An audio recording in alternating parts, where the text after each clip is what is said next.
lakum tahiyatan Islam, tahiyatan mubarak, tahiyatan azimi, tahiyatan min ahlil jinaan. Aqulu fil bidayati kalami. Assalamualaikum warahmatullahi wabarakatuh. Alhamdulillahi rabbil alamin wahdahu wassalatu wassalamu ala asrafil anbiya'i wal mursalin wa ala alihi wa sahbihi ajma'in, amma ba'du. Your Excellency, the Committee, the Honorable Julie. Dear my friends who participants in this speech contest, my loving brothers and sisters. Dunia adalah sebuah cerminan untuk manusia. Bukan hanya beberapa manusia, tetapi seluruh manusia yang berada di dalam lingkaran dunia ini. Tanpa kita sadari, dunia perlahan mengambil alih perhatian manusia, mengontrol manusia tanpa bisa manusia tersendiri bisa mengatur dirinya sendiri. Dunia sekarang makin canggih dengan adanya ponsel pintar yang memberikan informasi kepada manusia. Informasi di luar kemampuan pikiran kita dan informasi di luar kendali kita. Jelas dari sini kita paham pemahaman kita lebih tipis dari ponsel pintar kita. Zaman ini, zaman di mana orang-orang melihat status seseorang dari tingginya jabatan-jabatan dan melihat dari rekening keuangan. Semakin tipis rekening keuangan, maka semakin tipis juga pertemanan.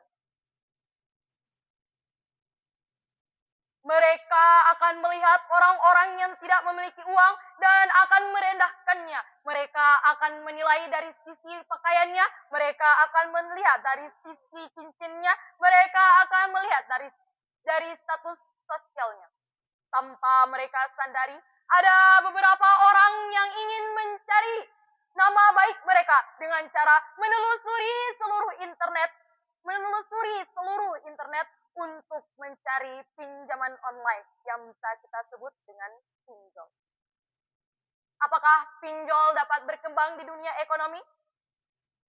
Harus kita ketahui, menurut data Vintage, Otoritas Jasa Keuangan, banyaknya pinjaman online berakhir pada remaja-remaja Indonesia. Bukan hanya remaja-remaja, tetapi seorang lansia dan orang dewasa pun ikut berbondong-bondong mencari pinjaman online. Pinjaman online terbagi menjadi dua, ilegal dan legal, dan masing-masing memiliki bunga. Ilegal tidak memiliki peraturan dan legal memiliki peraturan. Berantakan sekali jika kita tidak teliti dalam pinjam-meminjam uang. Kita akan kacau ketika kita tidak mengetahui tentang teknologi. Karena di luar sana, penjahat-penjahat lebih pintar dari teknologi yang kita gunakan. Mereka akan memberantas isi identitas kita. Mereka akan memberantas keamanan uang kita. Mereka akan memberikan kebahagiaan sementara dan akan memberikan sakit selama-lamanya. Maka dari itu, datanglah ekonomi syariah yang akan membantu keuangan para manusia dengan menggunakan syariat Islam. Ketika transaksi konvensional menggunakan bunga, maka sistem syariah menggunakan prinsip nisbah. Dalam Al-Quran, Allah Subhanahu wa Ta'ala telah menjelaskan tentang bahayanya riba. Dalam Quran surah Al-Imran ayat 130 berbunyi, A'udzu billahi minasyaitonir rajim. Bismillahirrahmanirrahim. Ya ayyuhalladzina amanu la taqulur riba ad'afan mudha'afatan wattaqullaha la'allakum tuflihun. Yang artinya, hai manusia yang beriman, janganlah memakan riba dengan berlipat ganda, dan bertakwalah kepada Allah Subhanahu wa Ta'ala supaya kamu beruntung. Begitulah Allah menjelaskan bagaimana bahayanya riba.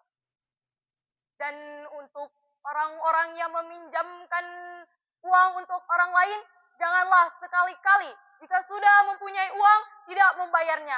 Maka Nabi Shallallahu Alaihi Wasallam telah diperintahkan kepada para manusia, matlu ghaniyin zulmun. Maka ketika orang menunda pembayaran hutang padahal dia telah memiliki uangnya, sungguh dia adalah orang yang zalim. Hadis riwayat Bukhari nomor 2220. Mungkin banyaknya orang meminjam uang karena memerlukan hal tersebut. Tetapi jangan pernah salah dalam memilih pinjaman uang. Karena bisa jadi kita akan lebih kesusahan daripada kemudahan. Allah telah mengatur keuangan kita dalam ayat-ayat indahnya Allah. Maka dari itu, jangan sia-siakan kebaikan Allah Subhanahu wa Ta'ala dengan merusaknya dengan sia-sia. Poin terakhir adalah poin untuk orang-orang yang memberikan hutang kepada orang lain. Ketika orang lain tidak membayar hutangnya, maka ikhlaskanlah seluruh batinmu. Ikhlaskanlah untuk mereka sebagian atau seluruh utang-utang mereka. Maka seperti yang dijelaskan Allah dalam Quran surah Al-Baqarah ayat 280. A'udzubillahi minasyaitonir rajim. Bismillahirrahmanirrahim. Wa iz kana zu usratun fanaziratun ila maisarah wa anta saddaqu khairul lakum in kuntum ta'lamun. Dan jika orang yang berutang itu mengalami kesusahan, maka tangguhlah dan berlapangkanlah untuk mereka. Dan ikhlaskanlah sebagian atau seluruh utang mereka, maka itu lebih baik bagimu jika kamu mengetahui. Ladies and gentlemen, that's all my speech for today. Thank you for your attention. Wassalam.